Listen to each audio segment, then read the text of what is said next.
Welcome to হৃদয় বাগেরহাট। বাগেরহাট সদর ষাটগম্বুজ ইউনিয়নের রণবিজয়পুর গ্রামে রণবিজয়পুর মাধ্যমিক বিদ্যালয়ে নবীনবরণ, বার্ষিক পুরস্কার বিতরণ ও সাংস্কৃতিক অনুষ্ঠানের আয়োজন করেছে স্কুল কর্তৃপক্ষ।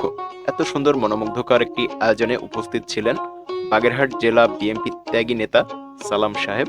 তো আমি বিকালে এসেছি, আমাকে অনেকেই জানিয়েছিল এই অনুষ্ঠানটি তুলে ধরার জন্য, তাই আমি পাখির চোখে তুলে ধরলাম। ভিডিওটি সবাই স্পেশালি শেয়ার করে দিবেন, কারণ এই রণবিজয়পুর গ্রামটি হচ্ছে আমার গ্রাম, আমার প্রাণের গ্রাম রণবিজয়পুর।